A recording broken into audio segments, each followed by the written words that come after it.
Batik merupakan warisan budaya Indonesia yang sudah dikenal sejak abad ke-17. Seni menghias kain dengan malam ini tak harus dilakukan oleh orang-orang sempurna secara fisik saja. Mereka yang mempunyai kekurangan atau disabilitas nyatanya dapat membuat sebuah karya seni.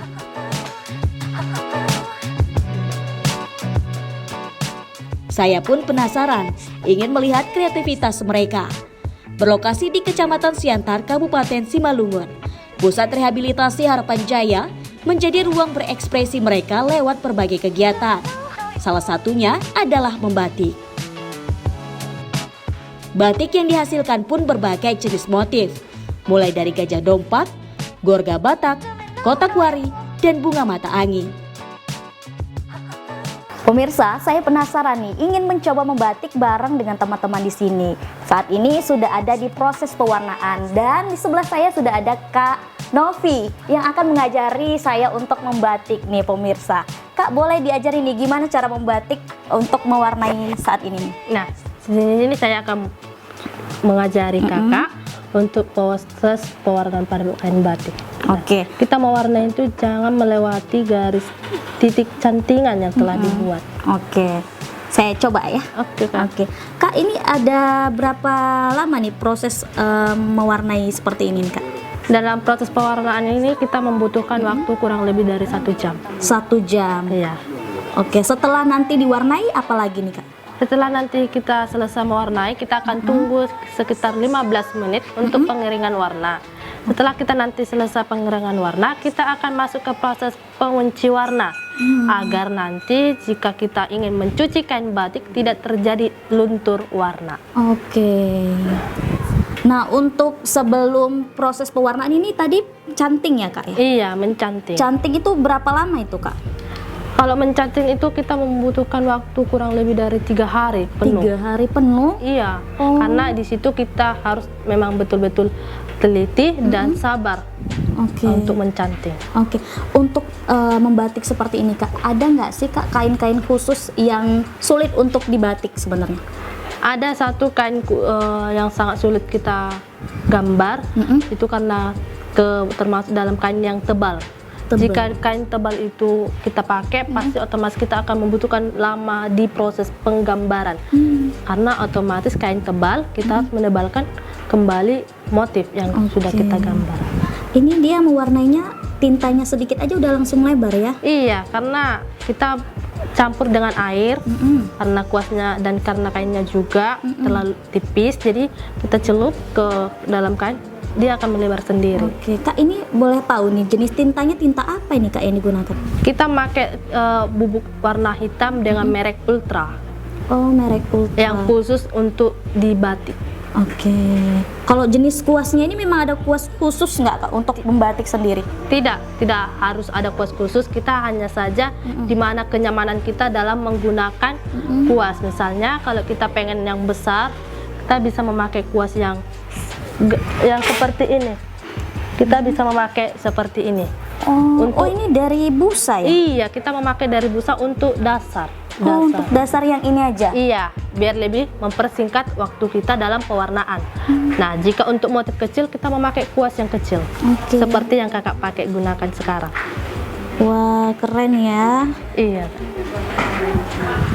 Nah, pemirsa, cukup butuh konsentrasi yang tinggi nih untuk membatik sendiri nih pemirsa. Seperti apa kelanjutan kita bersama dengan teman-teman di sini? Pantengin kita terus ya pemirsa.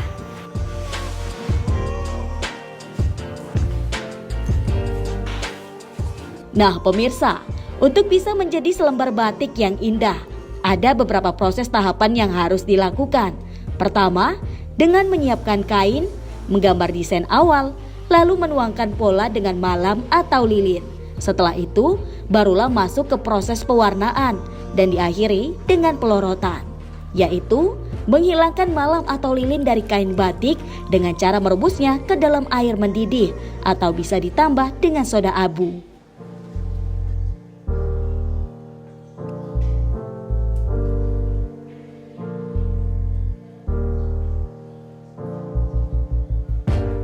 Meski prosesnya panjang, namun semangat dan kesabaran teman-teman disabilitas sangat tinggi untuk menghasilkan karya-karya ini pemirsa.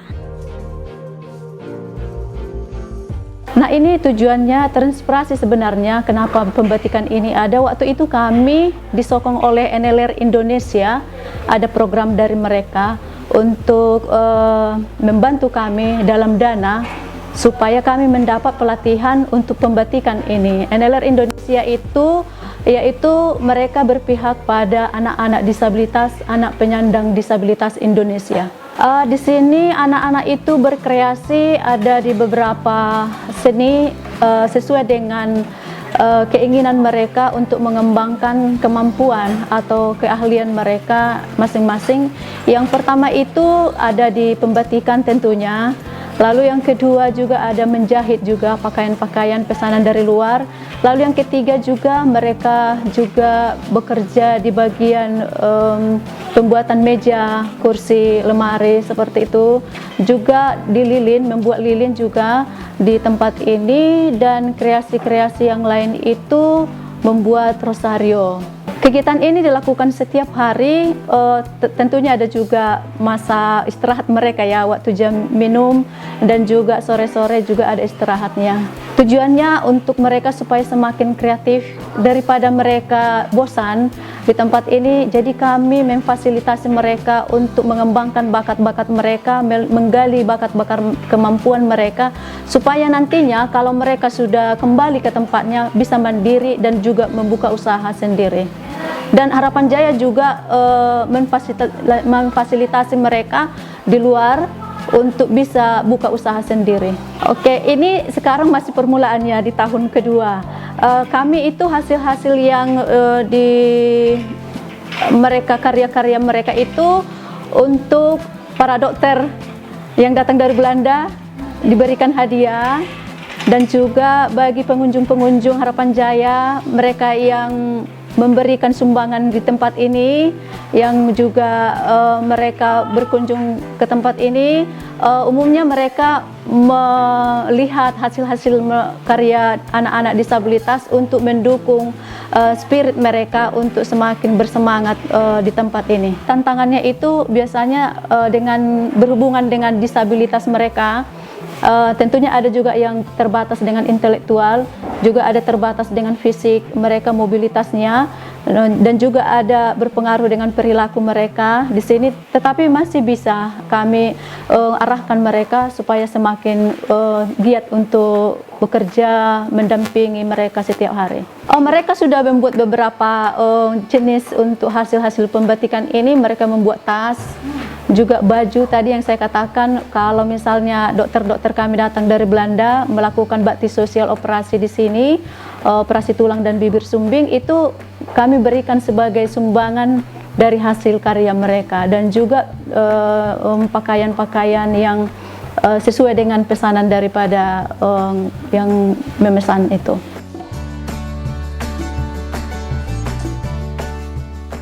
Selain membuat batik, teman-teman disabilitas Harapan Jaya juga memproduksi lilin loh pemirsa. Proses pembuatannya dimulai dari melelehkan parafin,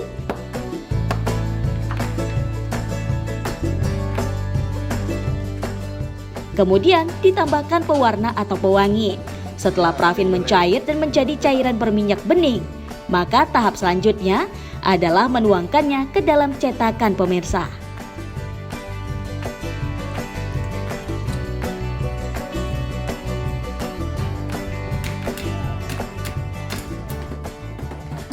Lilin parafin biasanya membutuhkan waktu sekitar 1 hingga 2 hari untuk mengeringnya pemirsa.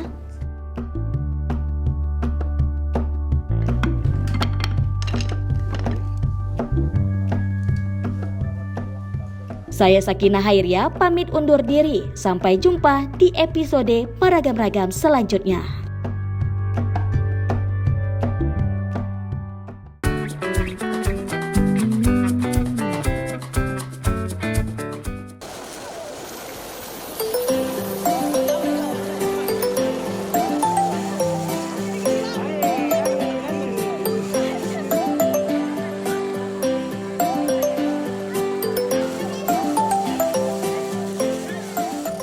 Akhir pekan adalah waktu yang tepat untuk melepas penat dari hiruk-pikuk kesibukan sehari-hari.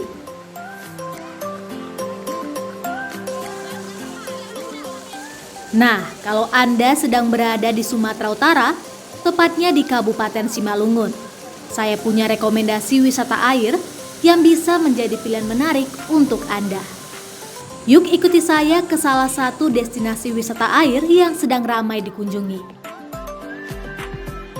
Halo pemirsa Maragam-Ragam, saat ini saya sudah sampai di salah satu objek wisata air yang ada di Kabupaten Simalungun nih pemirsa, yaitu pemandian Bahinsir.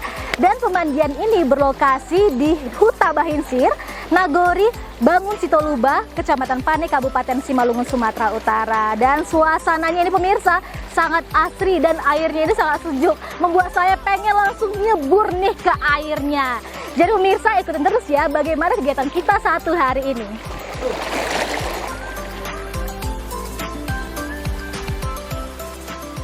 Pemirsa, pemandian Bahinsir terletak tidak jauh dari pusat Kabupaten Simalungun.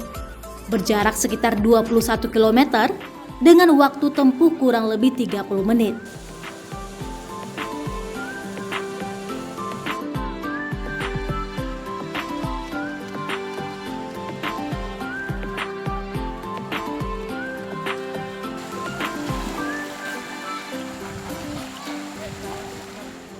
Tahukah Anda, pemandian ini awalnya bukan tempat wisata. Pada tahun 1980-an, lokasi ini adalah kolam ikan mas. Namun, karena usaha tersebut tidak berhasil, kolam ini mulai didatangi warga untuk mandi dan bermain air. Hingga akhirnya berkembang menjadi tempat wisata seperti sekarang.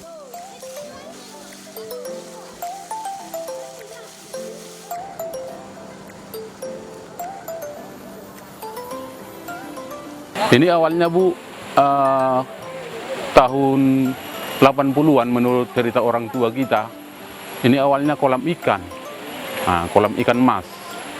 Jadi kita rawat bersama-sama di sini. Ini namanya kolam bersama ataupun kolam sahuta dulunya ini.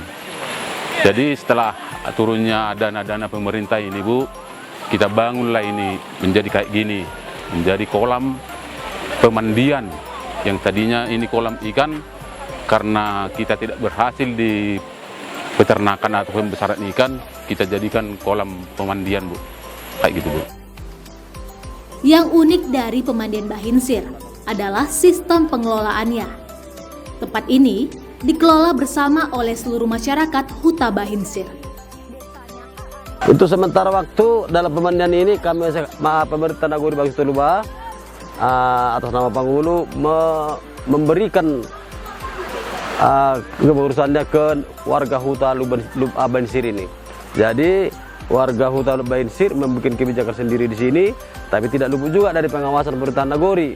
Misalnya sebelum ini dibuka, diiklankan, dipromosikan, kami bersama masyarakat Huta Bahinsir berkumpul mengambil tindakan-tindakan, solusi bagaimana supaya perjalanan destinasi kolam renang ini baik.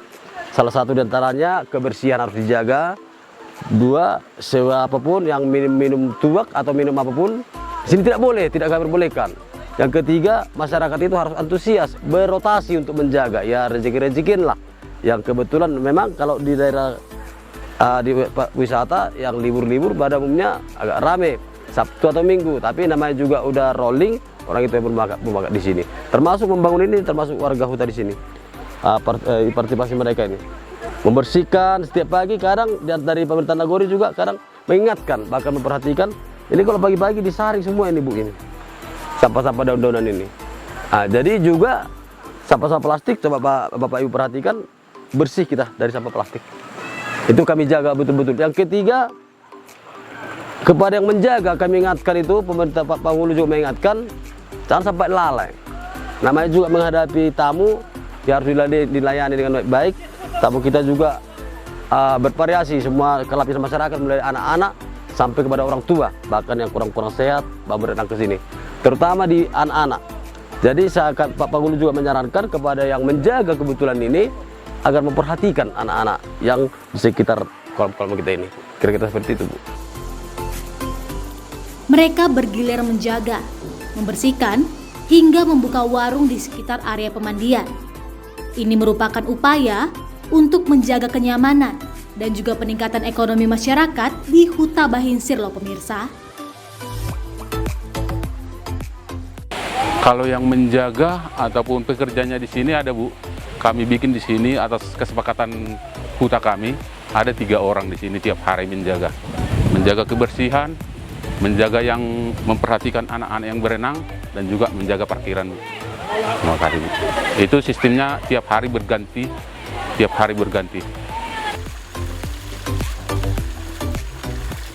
Air di pemandian ini selalu segar karena berasal dari mata air alami yang selalu mengalir tanpa henti. Bahkan, setiap 1 bulan sekali, kolam di sini akan dikuras dan dibersihkan secara rutin loh pemirsa. Kalau menurut saya ini pemandian ini sangat bagus karena airnya ini sangat alami. Jadi memang kalau kita lihat ini sekarang posisinya masih alami sendiri dia. Nanti mudah-mudahan istilahnya kalau ada bantuan dari Pemkab Simalungun, ini pasti nanti memajukan aset di nagori kami nanti nih.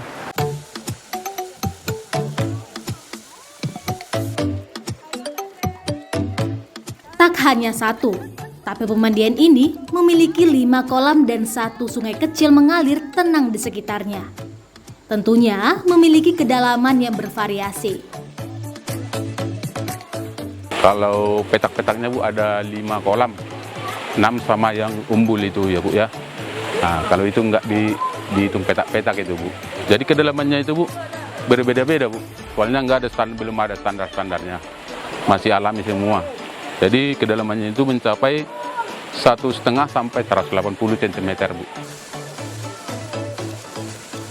Nah, jadi buat pemirsa yang ingin mandi tapi tidak terlalu mahir berenang, tenang aja.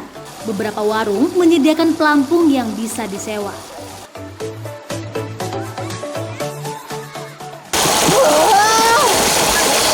Nah pemirsa warga beragam, saat ini saya sedang mandi-mandi di pemandian Bahinsir.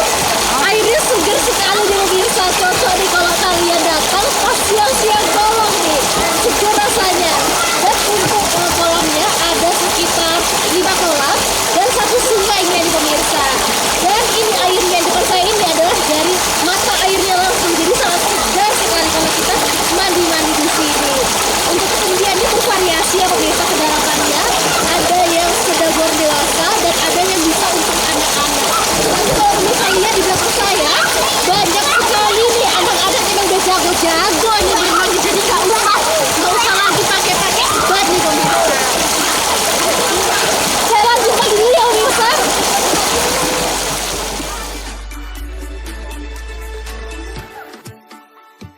Pemirsa juga wajib tahu nih, kalau pemandian Bahinsir ini memiliki beberapa peraturan yang harus Anda patuhi untuk menjaga ketertiban dan kenyamanan bersama. Jadi, pastikan Anda mengikuti aturan yang ada ya.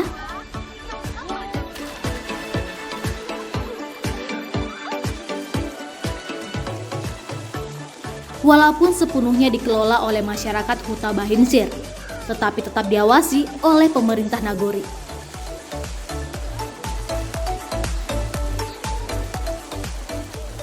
Untuk masyarakat se-Nagori Bagus Tolobak, khususnya Nagori Huta Bahinsir ini, kami harapkan supaya pandai-pandai melayani tamu-tamu kita di sini, yang sebagaimana juga namanya juga pariwisata, ya pendapatan di Nagori pariwisata itu adalah dari tamu.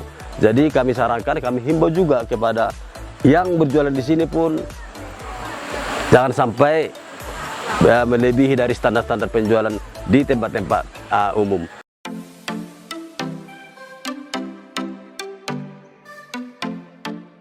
Bagaimana pemirsa? Tertarik mengunjungi pemandian ini?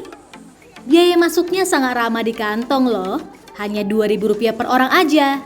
Untuk Anda yang membawa kendaraan, tarif parkir juga sangat terjangkau. Hanya Rp2.000 untuk motor dan Rp5.000 untuk mobil.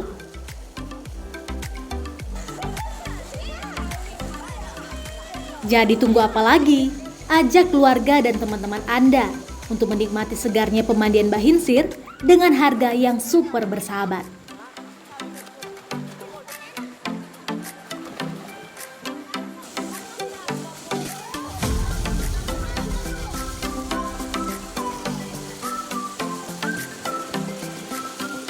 Nah itu pemirsa keseruan kita hari ini di pemandian Bahinsir, tepatnya di Kuta Bahinsir, Nagori, Bangun Sitoluba, Kecamatan Panu, Kabupaten Simalungun, Sumatera Utara. Nah buat pemirsa yang pengen datang aja langsung ke sini, dan untuk tarif harganya cuma dibanderol Rp2.000 per orangnya, dan untuk kendaraan bermotor itu dibanderol dengan harga Rp2.000, dan untuk kendaraan mobil Rp5.000.